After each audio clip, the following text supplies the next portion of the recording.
Queridos irmãos, graça e paz, alegria e privilégio de poder estar aqui.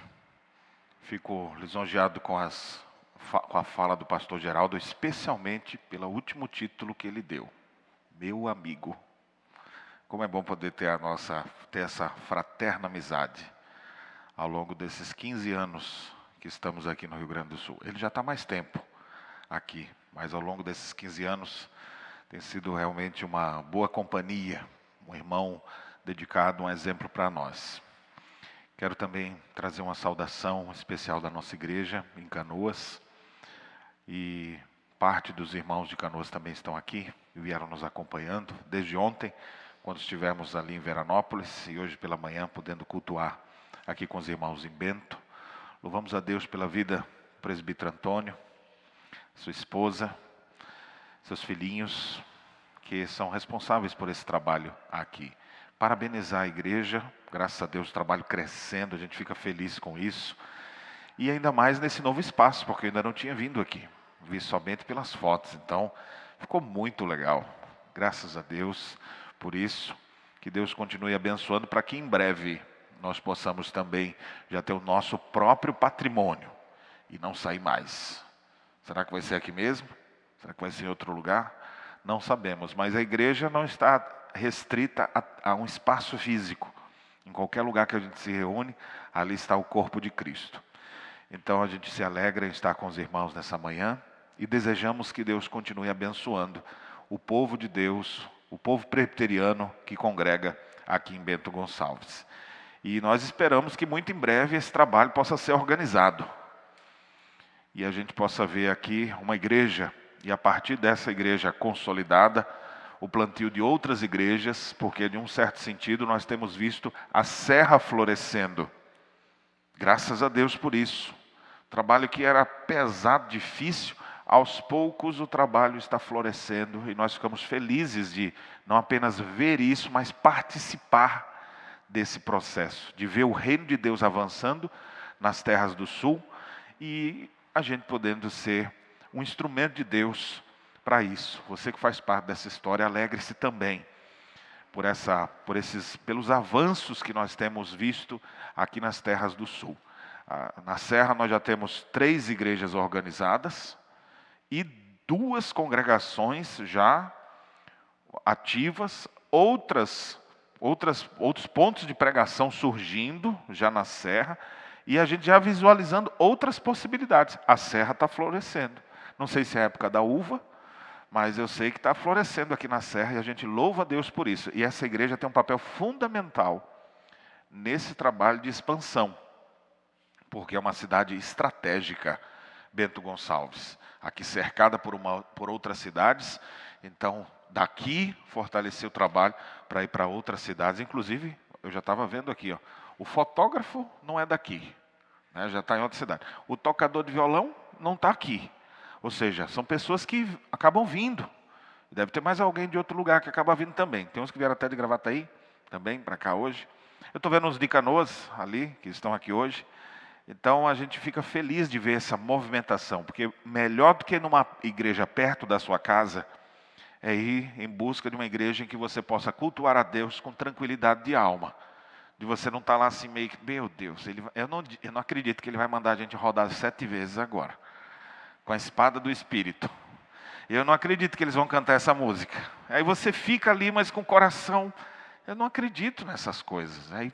Então quando você pode ir encontrar até uma igreja bem ali, pertinho, 100 quilômetros daqui, aí você se desloca, vai com alegria e pode ser o missionário que vai dar início a novos trabalhos.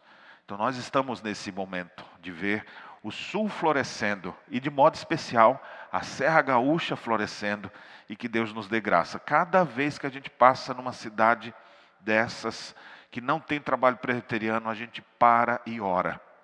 Há 5 anos atrás eu fui a primeira vez em Veranópolis, lá na sua terra, viu, Dili, onde você mora. Há 5 anos atrás, 6, era aniversário do meu filho de 18 anos, eu falei, vamos comemorar comendo no restaurante Giratório. E aí passei aqui em Bento, a gente já parou aqui também, não tinha ainda congregação aqui, havia pensamentos, projeções naquela época, mas não era tempo ainda. Então a gente viu e recuou. Não é momento ainda de ter a congregação aqui. Mas fomos a Veranópolis, eu vi que cidadezinha bonita, da longevidade. Oh Deus, quem dera a gente ter um trabalho aqui um dia. Costume. E eu ainda fazia videozinhos, se você achar... Aí eu até parei de fazer isso, começava a voltar a fazer de novo. Parava numa cidade, não tem igreja presbiteriana, fazia um videozinho e dizia, ore por essa cidade, porque aqui não tem igreja presbiteriana, para que em breve a gente possa ter. E olha, hoje nós temos uma congregação ali, em Veranópolis. Um dia, reunidos, Dieguinho estava conosco, nós estávamos... Não, nessa vez não estava não, foi antes daquela. Paramos em Santana do Livramento, a gente foi lá fazer um free shopzinho e tal. E aí paramos ali, Senhor, abençoa para nessa cidade ter uma igreja presbiteriana, uma cidade fronteira, juntando Rivera e Santana do Livramento. Abençoa, Senhor, não tem ninguém aqui ainda, não tem uma família que pelo menos a gente pudesse ter um ponto de contato. Mas essa cidade é estratégica. Um ano depois a gente marcou um encontro com um missionário de Montevidéu em Rivera. Estávamos juntos lá, um grupo de pastores, oramos pela cidade e alguém falou, tem um pessoal aqui que diz que é reformado. E a gente foi fazer contato com eles. Hoje nós temos uma congregação lá em Santana do Livramento. Então aos poucos a gente vai vendo os trabalhos iniciando. Ficamos felizes em ver o nosso ponto de pregação lá em Garibaldi. E queremos ver, o pastor já me falou aqui, Carlos Barbosa, e vai vendo ali a outras cidades da Serra. Eu tenho vontade de avançar mais para dentro aqui, para ver ainda como é que é. Só cheguei até Veranópolis, mas eu imagino que deve ter outras cidades aqui no entorno. Nova Petrópolis, são tantos lugares aqui na Serra. Ore por isso. Ore por isso e se engaje no plantio de igrejas na região sul do nosso país.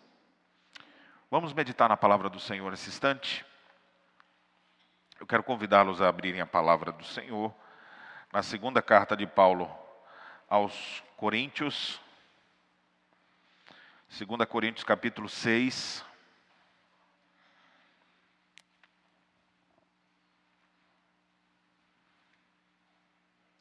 Onde nós faremos a leitura dos versos de 11 a 13.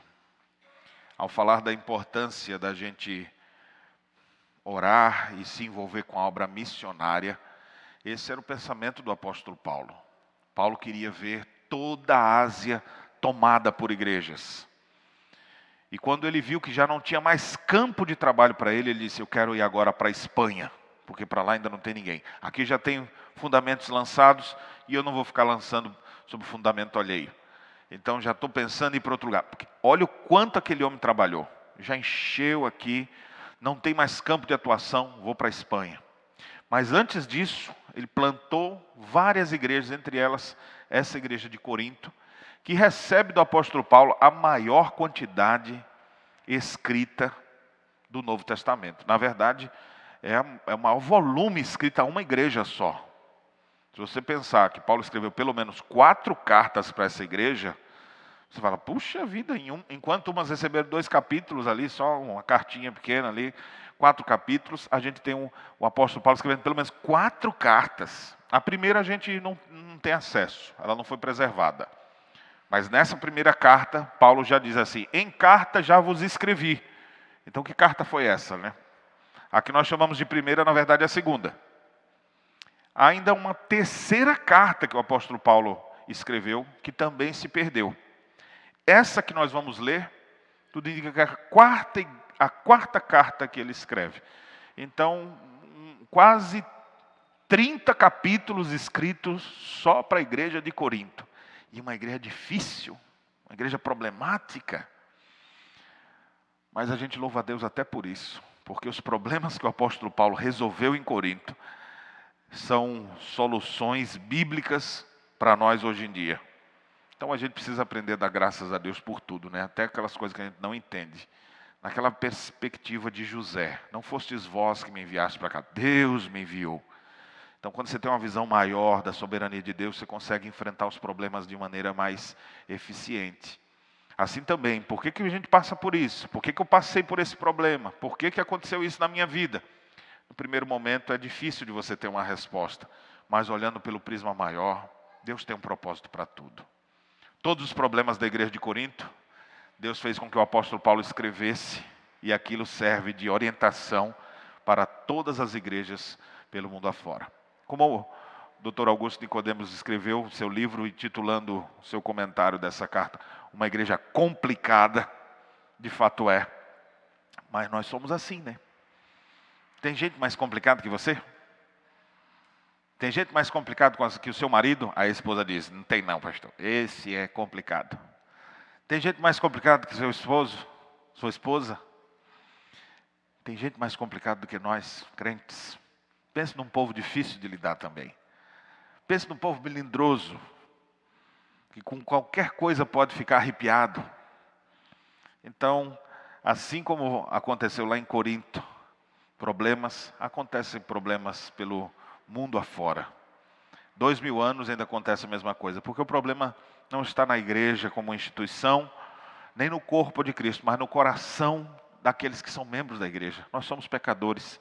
Enquanto não chegar o glorioso dia de sermos revestidos da incorruptibilidade, nós vamos ter que lidar aqui com nossas fragilidades, com as nossas dificuldades mentais. Você tem problema mental? Gente, pastor, eu não tenho problema. Tem.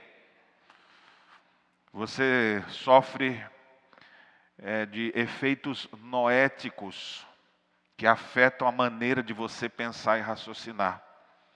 E é por isso que às vezes a sua reação diante de crises são reações que você fala, por que ele fez isso?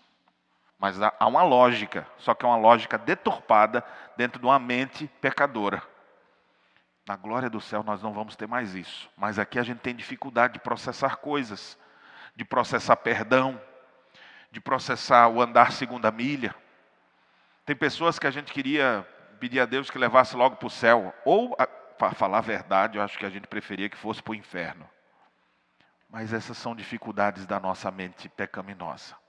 O apóstolo Paulo escreve para aquela igreja difícil, que ele fez uma pausa no primeiro capítulo e escreveu aquilo que é usado muito em casamentos, mas na verdade foi utilizado para a edificação da igreja, 1 Coríntios 13, uma descrição gloriosa do que é o amor. E o amor ali não é amor de marido e mulher simplesmente não, é amor dos crentes entre si, do corpo de Cristo. Paulo estava falando exatamente dos problemas que eles estavam e ele suspende assim, gente, o que falta para vocês é amor, porque o amor tudo suporta, tudo espera. O amor é paciente, não é desse jeito que vocês estão fazendo. Não adianta ter tantos dons, se não tiver amor não adianta nada. Então ele fala com aquela igreja sobre isso. Nessa carta especificamente, ele defende a sua apostolicidade. E aqui na parte que nós vamos ler, ele fala do amor que ele tinha e que ele esperava que a igreja também demonstrasse de uns para com os outros.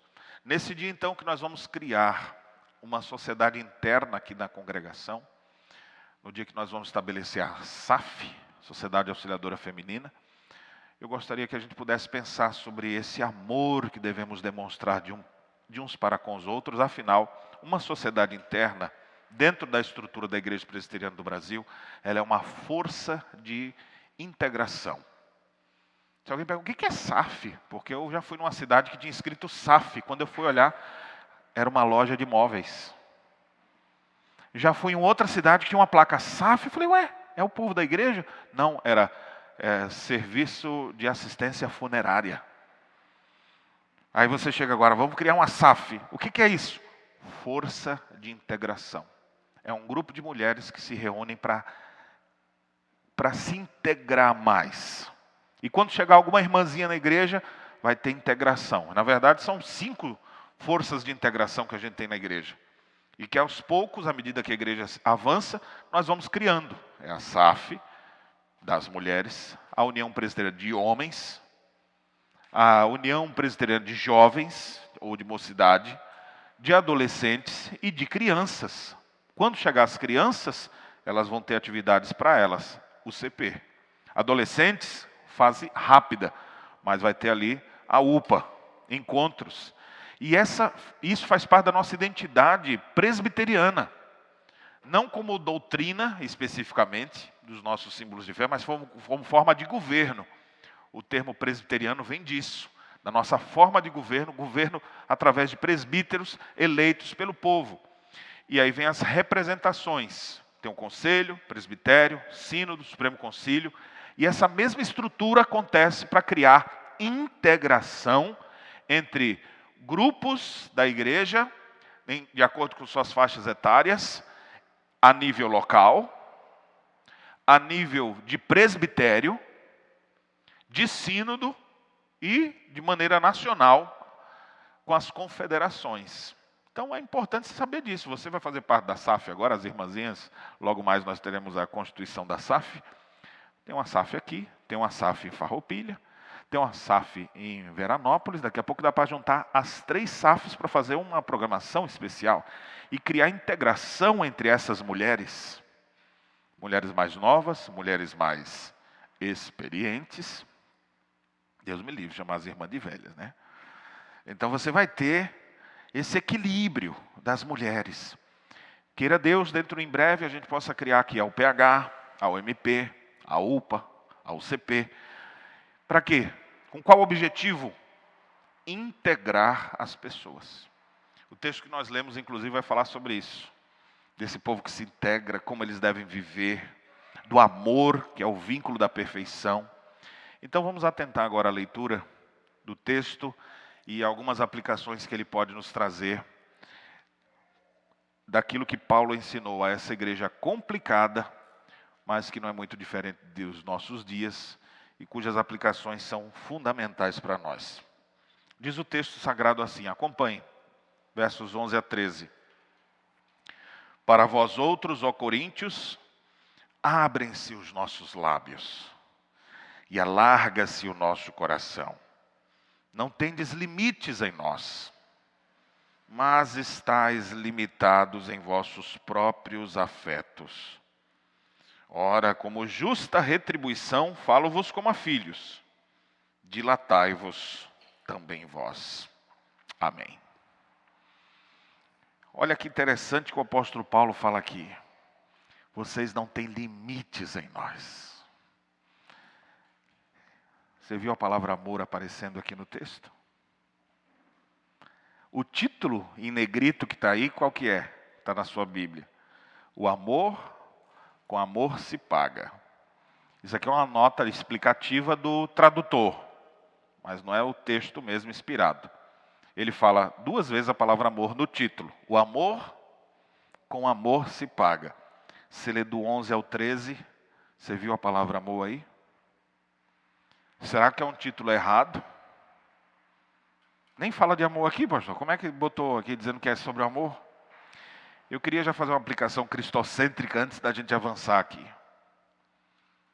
Porque Paulo fala que em relação aos coríntios, vocês não têm limites em nós. Paulo está falando aqui sobre o seu amor sem limites, que é um reflexo do amor de Cristo. Em que lugar da Bíblia você tem um registro de Jesus dizendo, eu amo vocês?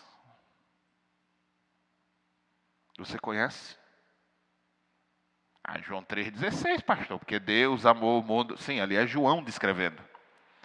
Quando foi que Jesus, na cruz, ele olhou assim, piscou para os discípulos, eu amo vocês. Só não faça assim porque eu estou agarrado aqui, não consigo. Jesus fez isso? Você tem um registro de uma palavra de Jesus dizendo, eu amo vocês. Te amo. Ele pergunta, você me ama, Pedro? Mas você não vê Jesus falando assim. Agora, alguém tem dúvida que Jesus nos ama? Alguém tem dúvida do infinito, glorioso, ilimitado amor de Deus na pessoa de Jesus Cristo? O que Paulo vai ensinar para os coríntios aqui, ao dizer, vocês não têm limites em nós. O amor que eu sinto por vocês não tem limites. É um amor ilimitado, sem restrições. É reflexo do amor de Jesus para conosco. E nós não podemos falar de relações interpessoais sem estar olhando para Jesus. Porque senão você vai ficar ouvindo, se você estiver com raiva no coração de alguém, você vai falar. Uma vez eu estava pregando e eu vi uma pessoa fazendo assim, viu? Enquanto eu falava, ela estava no fundo assim. Acho que ela não estava percebendo, acho que estava batendo no coração, ela devia estar lembrando de alguém com raiva.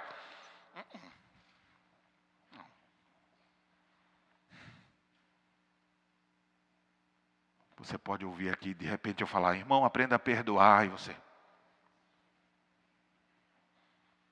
Irmão, caminhe a segunda milha e você. Se você não olhar para Cristo, você não vai aprender a se relacionar com seus irmãos amorosamente.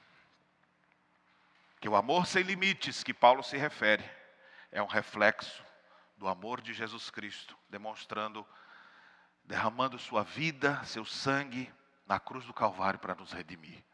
E aí sim a gente fala como João disse: Deus amou o mundo de tal maneira que deu seu único filho. Ele se entregou por nós, por amor. Esse é o amor que a gente não consegue descrever. Por isso que a gente diz amor de tal maneira. Não tenho nem como exprimir, como explicar. Esse amor sem limites é que Paulo fala aqui. Como é um amor sem limites? Nós vamos perceber aqui pela estrutura do texto. O versículo 11, ele fala do coração dele se alargando. E isso tem tudo a ver com o contexto, onde ele fala de sua abnegação. Depois ele diz especificamente isso, que Paulo não estava estreitado, mas ele estava sem limites na demonstração de amor dele para com os irmãos. Mas ele já diz a dica: mas vocês não estão assim. Depois no versículo 13, ele fala da gente agir como justa retribuição, e aí vem o imperativo, que é a parte mais forte do texto, quando ele diz: dilatai-vos também vós. Então, baseado nesse texto, eu quero tirar algumas lições para nós, para que a gente também possa demonstrar esse amor sem limites, como o apóstolo Paulo tinha para com a igreja complicada, porque se você ama quem te ama, Jesus mesmo disse isso, que recompensa você tem? Não faz os gentios o mesmo? Se vocês amam só quem ama vocês, se vocês dão presente para quem já dá presente, o que você está fazendo demais? É bom, mas isso é normal. Os crentes em Jesus são chamados a serem totalmente diferentes. Eles amam quem lhes aborrece. Eles oram pelos seus perseguidores. Eles vencem o mal com o bem. Isso é ser crente em Jesus Cristo. É isso que Paulo está ensinando para esses irmãos. E uma das primeiras coisas que Paulo ensina, quando ele diz assim: vocês não têm limites em nós. Eu amo vocês. Ele demonstra isso através do serviço. Observe o contexto da passagem e o versículo 11.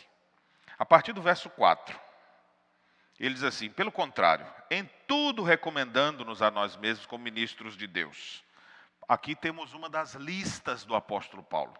E ele diz, na muita paciência, porque lidar com vocês tem que ter paciência. Nas aflições, privações, nas angústias, nos açoites. Paulo sofreu açoites por causa do testemunho de Jesus Cristo. Foi preso nos tumultos, nos trabalhos, nas vigílias, nos jejuns, na pureza, no saber, na longanimidade. Irmãos, a lista é grande de coisas. E essa é uma das listas. Você vai vendo na carta, nessas cartas que ele escreve aos Coríntios, ele faz várias listas de sofrimentos que ele passava por causa do Evangelho. Se você pegar um pouquinho mais adiante, você vai ver o apóstolo Paulo fazendo uma outra lista no capítulo 11, quando ele diz assim: irmãos, olha, eu recebi 5 quarentenas de açoites dos judeus, menos um. Isso no capítulo 11, verso 24. Ele diz no 25, fui fustigado com varas 3 vezes, fui apedrejado. Naufrágio 3 vezes, olha o currículo do apóstolo Paulo, viu? Não era assim, fiz mestrado em tal lugar, doutorado em Harvard, eu fiz pós-doc em tal lugar. O dele é assim, 3 naufrágios por Jesus. 5 quarentena dos judeus menos um. Porque a quarentena é assim, o soldado só bate, soldado judeu, né? A polícia do templo ali bate só 40 vezes. Então a quarentena menos um são 39. E judeu dá jeitinho em tudo. Então se ele der essas 40, cumpriu a pena. Então ele bate 39 vezes e espera. Aí chega no outro dia, não, virou o dia, então tem que fazer de novo. Aí toma mais 40, não, 39, deixa assim. Aí no outro dia ele recebeu 5. 5 vezes esse castigo. Qual foi o pecado dele? Se fosse você não ia. Imagina aí, sua mãe quando lhe dava uma chinelada, você ficava com raiva. Imagine agora você ser castigado, fustigado com varas por estar pregando o evangelho. Então Paulo vai descrevendo seus sofrimentos, suas angústias. Uma noite e um dia passou na voragem do mar, passou em jornadas, perigos de rios, perigos salteadores, perigos entre patrícios, perigos entre gentios, perigos na cidade e no deserto, no mar. Ao finalzinho do 26 ele diz assim, perigos entre falsos irmãos. Eu achava que estava do lado de crente e não era. Trabalhos, fadigas, fome, sede, jejum, frio, nudez. Então essa lista aqui do capítulo 11 é grande. Volta agora para o capítulo 6. Ele vinha falando então dessas coisas, de tudo que ele vinha passando. Recomendando em tudo, procurando viver com pureza. 6:6, no saber, na longanimidade, na bondade, no Espírito Santo, no amor não fingido, na palavra da verdade, no poder de Deus, pelas armas da justiça. Verso 8, por honra e por desonra, por infame e por boa fama, como enganadores sendo verdadeiros, como desconhecidos, entretanto bem conhecidos, como se estivéssemos morrendo, eis contudo vivemos, como castigados, porém não mortos, entristecidos, mas sempre alegres, pobres, mas enriquecendo a muitos, nada tendo, mas possuindo tudo. Olha o que ele está passando, ele fala para vocês, ó Coríntios, vocês não estão percebendo? Para vocês, ó Coríntios, abre-se os nossos lábios, alarga-se o nosso coração, vocês não têm limites em nós. Olha tudo que a gente passou aqui para que vocês pudessem existir, para que vocês pudessem servir a Deus. E aqui é o ponto, irmãos. Um amor ilimitado, um amor como esse, que é reflexo do amor de Cristo, é um amor que serve, é um amor que sofre, é um amor que trabalha. Você quer viver bem entre seus irmãos? Aprenda a servi-los. Não queira ser servido, queira servir.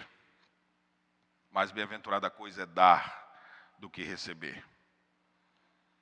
Nas suas relações interpessoais, sirva. Esposa, sirva o cafezinho do seu marido na cama.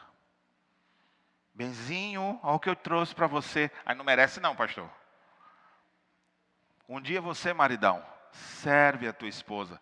Uma vez ou outra, não faz sempre, mas de vez em quando vai lá e diminui aquela pia que está cheia de coisa lá. Quando ela chega, amor, eu fiz por você, querida. Você trabalhou tanto hoje em dia, só para dar uma ajudinha. Sirva. Filhos, sirvam seus pais. E inclusive as crianças, viu? Esses dias eu estava vendo uma criança que o pai dizendo assim, ó, ele levanta, prepara o café. Quando eu levanto, o café está feito. Filho quem faz? Quantos anos? 12.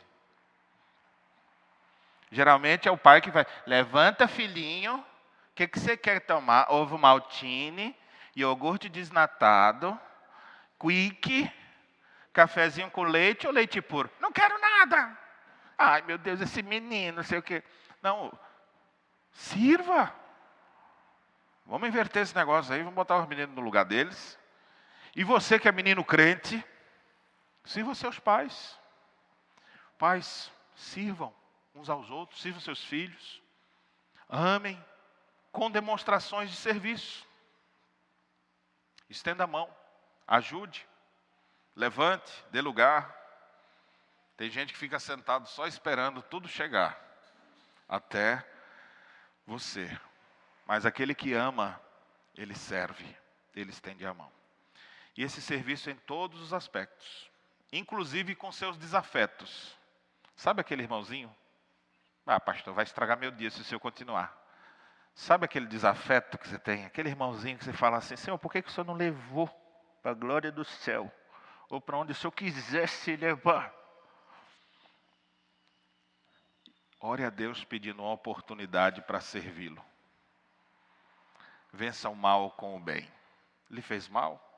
Sirva. Sirva. Eu me recordo aqui de uma história que foi muito impactante para mim quando eu ouvi o reverendo Jorge Canelhas, já falecido, está na glória do céu. Ele disse que foi convidado para pastorear um lugar e a eleição foi quase meio a meio, ali assim. Ele ganhou naquela eleição, mas a margem era pequena, não me lembro quanto, era tipo 60-40 ou até uma margem menor. E aí um dos presbíteros já chegou para ele e falou, pastor, não votei no senhor, não queria que o senhor estivesse aqui, não conte comigo para nada. Ele falou, meu Deus do céu, eu vou começar numa igreja assim. Esse presbítero meio sem educação também, né? acho que estava há muito tempo lá, se achava meio dono da igreja.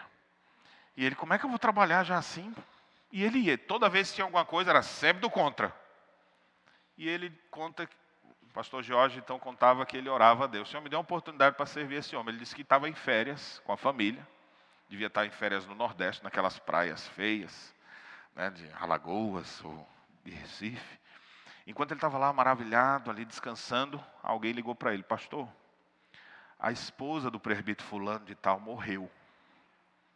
Eu sei que o senhor está de férias, eu só queria informar para o senhor. Tem outros pastores aqui na igreja e eles podem fazer ofício fúnebre, então, mas o senhor é o pastor da igreja, eu queria informar. Ele, não, filho. Ele era gago, né? Ele, filho, eu pode dizer que eu vou lá. Comprou passagem aérea, voltou para poder estar lá, chegou lá para o presbítero e falou: meu irmão, eu vim aqui para trazer uma palavra de consolo para você. Eu vim aqui para poder orar com você, porque esse momento deve estar sendo muito difícil. Meus irmãos, encurtando a história, o pastor Jorge conta que depois daquilo, aquilo bateu tão pesado no coração daquele presbítero, que ele se tornou depois um dos seus maiores defensores. Não apenas se tornou amigo dele depois disso, mas se tornou fale mal do pastor Jorge na frente dele, para você ver o pitbull que se jogava em cima. Que é isso, rapaz? Você é homem de Deus. Mas no início, eu não quero nem saber dele. Que coisa, né? Como é que você consegue fazer isso? É obra de Deus. Mas uma das formas que Deus usa é exatamente a gente servindo. E você não faça assim: eu vou servir para ver se... Eu vou servir 2 vezes, pastor. Se não mudar, aí também já era. Não, irmão, sirva. Um amor sem limites é um amor que serve. Olha o quanto Paulo sofreu aqui. Olha quantas coisas ele fez. Quantas coisas ele teve que suportar por causa daqueles coríntios. Os coríntios falavam mal dele, e ele continuava servindo cada vez mais. Eu fico constrangido quando eu leio o capítulo 12, 2 Coríntios 12, quando ele diz assim: irmãos, verso 15, eu de boa vontade me gastarei, e ainda me deixarei gastar em prol de vossa alma. Se mais vos amo, serei menos amado? Então Paulo diz: olha, eu já me gastei muito com vocês, mas não quero mais nem saber de vocês. Não, ele diz: eu já me gastei com vocês e vou me gastar mais com vocês, servindo vocês. Isso é um amor, reflexo do amor de Jesus, que está lá sendo pregado na cruz e dizendo: Pai, perdoa, eles não sabem o que fazem. Que o ladrão se converte naquela hora e Jesus não chega assim: agora que se converte? Perdeu. Não, Jesus ainda salva aquele homem. A mulher, a mãe está chorando, João está ali no canto, ele consola. O tempo inteiro, sua vida, o seu amor, operando na vida das pessoas. Você quer ser um crente de verdade? Peça a Deus para servir. Comece a pedir a Deus que lhe dê a toalha para lavar os pés dos seus irmãos. O maior seja o que serve. Nada de ostentação, mas humildade e serviço. Segundo, versículo 12. Um amor sem limites. Olha a expressão como ele diz: não tendes limites em nós, mas estáis limitados em vossos próprios afetos. Um amor sem limites não é restrito a um pequeno grupo. Talvez lá em Corinto, talvez não, acontecia. Em Corinto cada um tinha a sua panelinha. A panelinha dos eruditos. Nós somos de Apolo, porque Apolo é poderoso nas escrituras. Eu não sou muito chegado naquele jeitão do Pedro pregar. Paulo também, a aparência dele assim, não gosto muito. Muito simplinho assim. Eu gosto quando nós somos da escola de Apolo. Já tinha outros que diziam: não, olha lá os irmãozinhos ali, aqueles. E eles, ali tinha a panelinha deles, aí tinha a panelinha de Pedro. Esses aqui são os de Pedro. Eu gosto mais de Pedro. Pedro é aquela palavra forte. Eu gosto mais dele. Eu não gosto nem de Pedro nem de Paulo. Esses 2 grupinhos aí para mim não valem nada. Eu gosto mesmo Pedro e Apolo.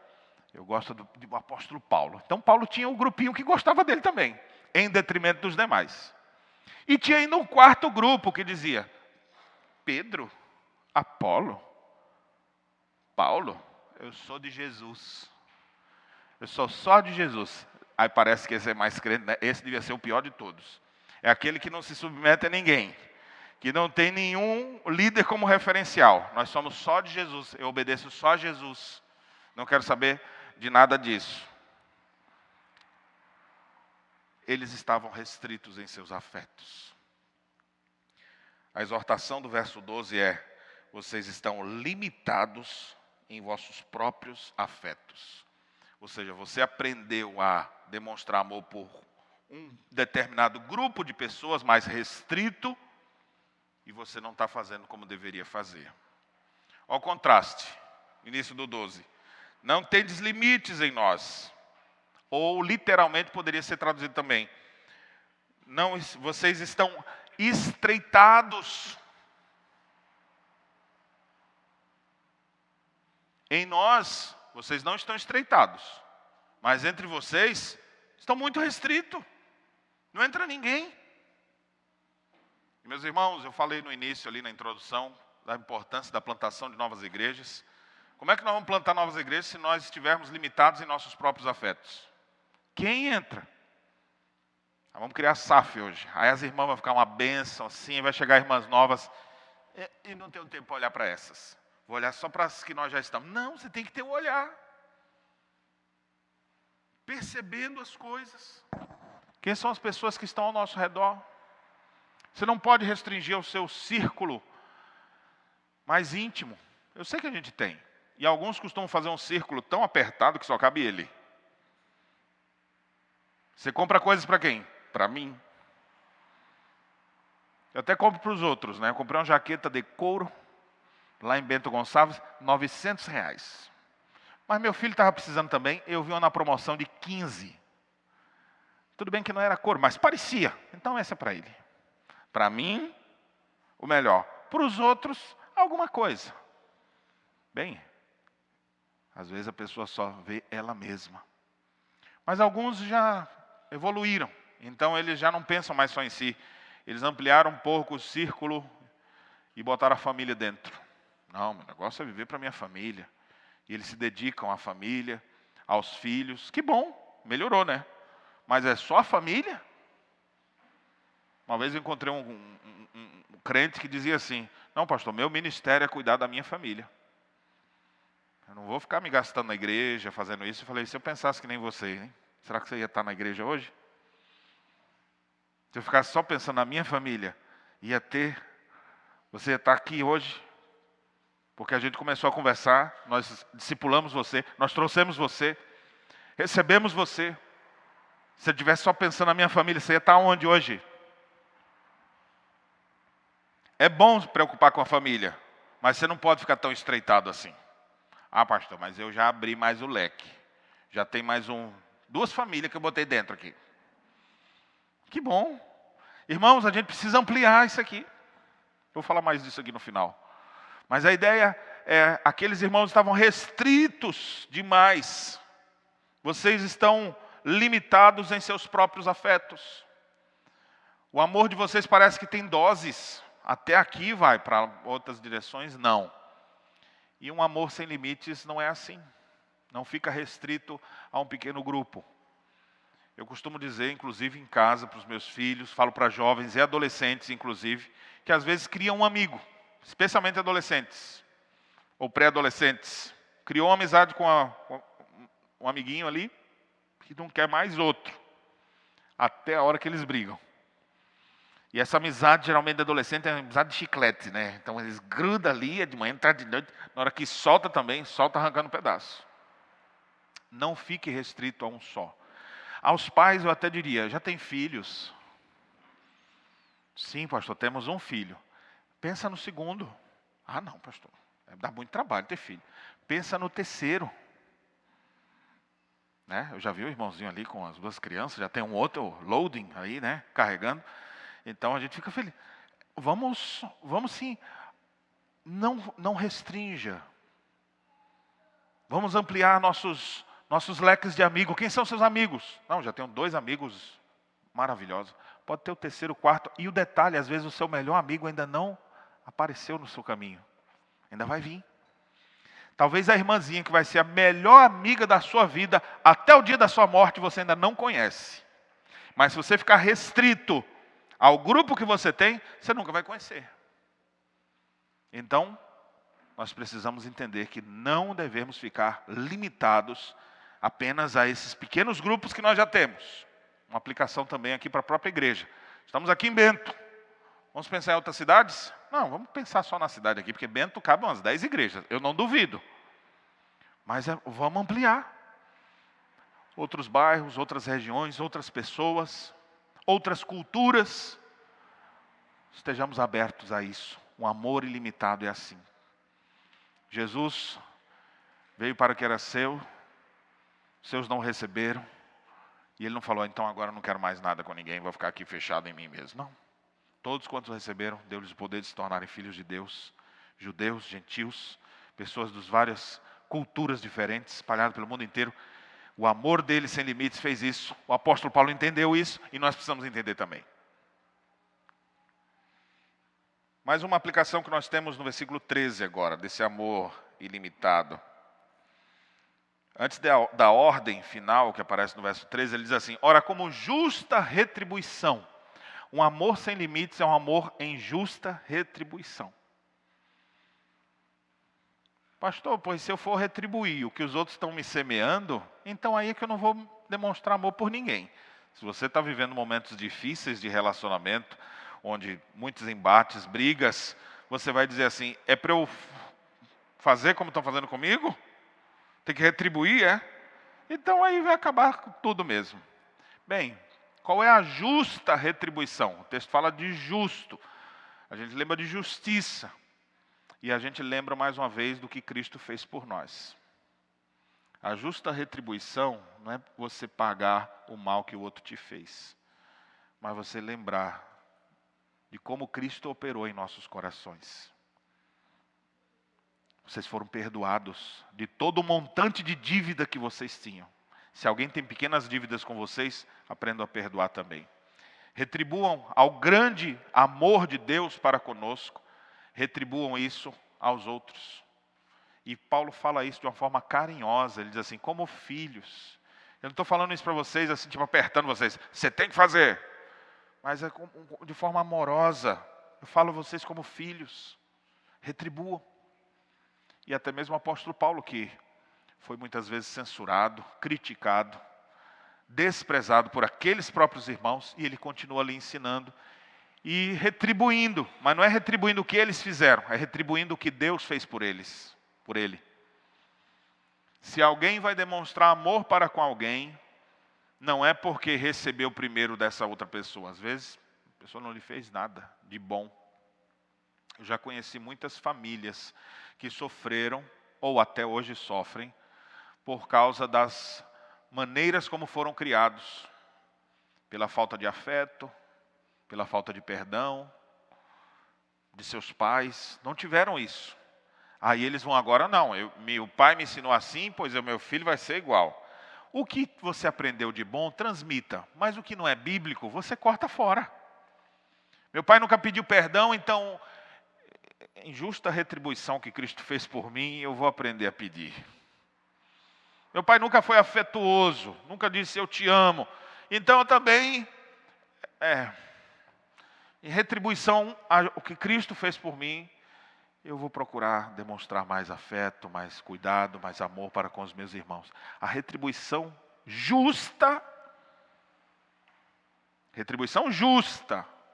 nos lembra da justiça de Deus exercida em Cristo. E nós somos plenamente perdoados. Aos Efésios, Paulo diz, assim como Cristo vos perdoou, perdoai também vós. Irmãos, eu não estou falando que nada disso aqui é fácil, viu? Perdoar é fácil? Fala aí. Quando foi a última vez que você endureceu o seu coração? Será que faz mais do que um dia? Às vezes a gente endurece o coração na hora de vir do culto. E um fica, vamos embora, vamos lá. Ai, para de falar. Eu tenho que falar, senão tu não vem. Aí tu começa a brigar ali na hora de sair para a igreja. Aí chega na igreja, tudo muda. Ô irmão, querido, amado. Aí já volta ao normal, né? Dizem também que a melhor maneira de resolver um conflito, quando o casal já está brigando há horas, é ligar para o pastor sem ele perceber, ou sem os familiares perceber, um filho, por exemplo, liga para o pastor: pastor, chega aqui em casa rapidinho, tem um negócio para lhe entregar. E sem avisar. E eles estão lá discutindo, mas não sei o que, não sei o que, campainha. Mas, tu também, não sei o que, não sei o que. Aí quando abre a porta é o pastor. Pastor, amorzinho, pastor veio nos visitar, entra, querido. Ô amorzinho, vamos fazer um cafezinho para o pastor. Não, deixa que eu faço, senta aqui com ele. Pronto, resolveu. Às vezes a gente resolve as coisas para os outros verem. A nossa justa retribuição é por causa de Cristo. É para Cristo ver. Senão a gente vai viver só de fachada. Paulo não tinha limites em seu coração, seu amor não tinha limites para com aqueles irmãos. Ele estava disposto a morrer, entregar a vida. Ele mesmo disse: a minha vida não é preciosa para mim mesmo, o importante para mim é completar a carreira e o ministério que recebi do Senhor Jesus. Se tiver que morrer por isso, eu vou morrer, mas eu não vou deixar de servir. Não vou deixar de amar, não vou deixar de pensar em outras pessoas.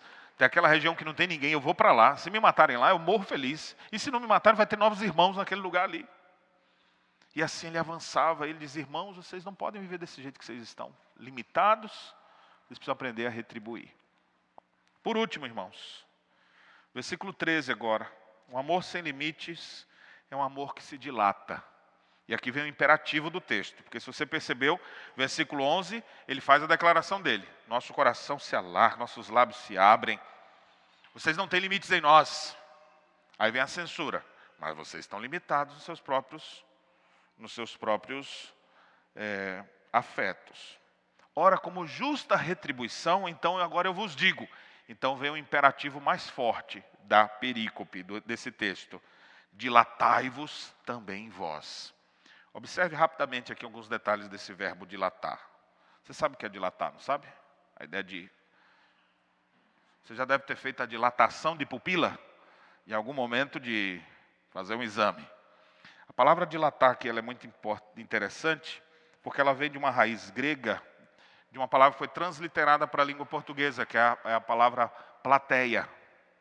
Vem de platos, que é a origem da palavra que é usada aqui. Ou seja, o que é uma plateia? Um grupo grande de pessoas, tem uma plateia. A ideia é exatamente de algo que é largo, algo que é abrangente, ou seja, foi algo dilatado. Vamos pensar aqui assim, nessa esquina aqui, se a prefeitura de Bento Gonçalves quisesse botar uma praça aqui, o que ele ia ter que fazer? Bem nessa encruzilhada aqui, ó, da esquina. Ia ter que tirar algumas coisas, e até a igreja sair desse lugar, né? Ia ter que tirar esses aqui, e afastar, ia fazer uma rotatória ali assim, para poder ter as... Ou seja, literalmente ele ia dilatar, para poder caber alguma coisa ali. Quando você dilata a sua pupila vai... Toda vez que eu lembro disso, eu me lembro que uma vez eu fui pregar um sermão, no dia que eu fiz o exame de vista, e aí na hora, como é que eu li o esboço? Eu falei, e o estudo é daqui a pouco. Rapaz, não consigo ler nada. Como é que E aí me deu aquela agonia, como é que eu vou? Mas eu tinha estudado, já estava fresco na cabeça. 1h30 antes do estudo, está lá eu escrevendo. As folhas eram desse tamanho, eram 3 linhas só. Eu botava assim, para eu conseguir ler. Quando você se dilata, você não vê coisa pequena. Quando você se dilata, você só vê coisa grande. Você alarguece, você quer mais. Quando Paulo diz aqui, dilatai-vos, a ideia é essa. Para de ficar vendo as coisinhas pequenas, vamos ver só as coisas grandes. As brigas acontecem quando a gente fica vendo pequenas bobagemzinhas. Às vezes gasta mais tempo para perceber o que está faltando do que para perceber o que tem. Nas nossas relações precisamos nos dilatar.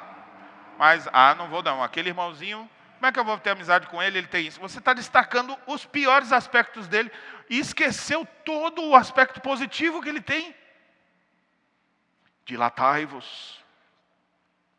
Amplie sua visão. Dê espaço, como se fosse aqui empurrando, né? Fazer um terremoto aqui, empurrar esse prédio para cá, empurrar aquele... É um trabalho danado. Para quê? Não é para botar uma praça, é para botar um irmão. Para botar uma nova família. Para acolher novos convertidos. Dilatai-vos. Vocês estão muito encolhidos aí em seus afetos. Vamos ampliar essa visão.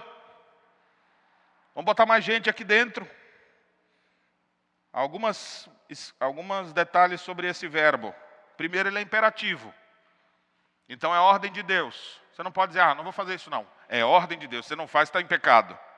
Nós precisamos dilatar nossos afetos, nossas amizades. Precisamos ampliar nosso leque de amigos, de irmãos, nossa percepção de igreja. A igreja não se restringe a apenas um grupo que eu tenho maior intimidade. A igreja do Senhor está espalhada por todo o mundo. Quando alguém se preocupa com a evangelização do mundo, é porque ele tem uma visão dilatada. Porque eu sei que eu tenho crentes que são meus irmãos em Cristo, que eu vou viver com eles por toda a eternidade, eles estão na Índia. Eu sei que alguns estão no Oriente Médio. Eu sei que alguns estão no Uruguai. Eu sei que alguns eleitos de Deus estão em outras cidades aqui do nosso entorno. Quando eu começo a pensar nisso, a ordem é: dilatai-vos. Um aspecto, língua portuguesa agora, vamos lembrar aqui. Professora, está vendo aí, né? Qual é a pessoa? Primeira, segunda, terceira pessoa, singular, plural. Dilatai-vos. Não é simplesmente assim, pastor Geraldo, sou calmo piedoso, amplia aí seu leque de amizades, viu? Antônio, você é o obreiro aqui do campo, se dilate. Isso é para vocês não, mas vocês que são líderes precisam fazer. A ordem é para a igreja toda, não é para um líder apenas outro. Todos nós precisamos nos dilatar. A ordem é plural, é para a igreja toda. Uma outra coisa, está na voz passiva, dando a ideia que é uma ação de Deus em nós que faz a gente realmente se dilatar. Literalmente é: deixai-vos ser dilatados. É Deus quem opera no seu coração isso. Não resista. Não se justifique. Dilate-se. E ainda está num tempo verbal que dá a ideia de uma ação que precisa ser feita de uma vez por todas. Não é uma coisa para você ficar só pensando, quem sabe um dia. Está na hora de fazer e é agora. Dilatai-vos. Já. Meus irmãos, como eu disse no início, a gente só pode fazer isso olhando para o exemplo maior de Cristo. Cristo é o exemplo maior de um amor sem limites, que não disse assim, eu amo vocês, mas ele demonstrou esse amor. Um amor sem limites é um amor que serve, procura oportunidades para estender a mão aos seus irmãos. Um amor sem limites não se restringe a um grupo específico. Um amor sem limites é um amor em justa retribuição.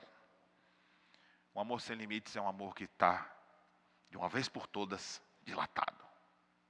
Que Deus nos dê a graça de vivermos assim. Que essa igreja seja essa igreja cujo amor não tem limites.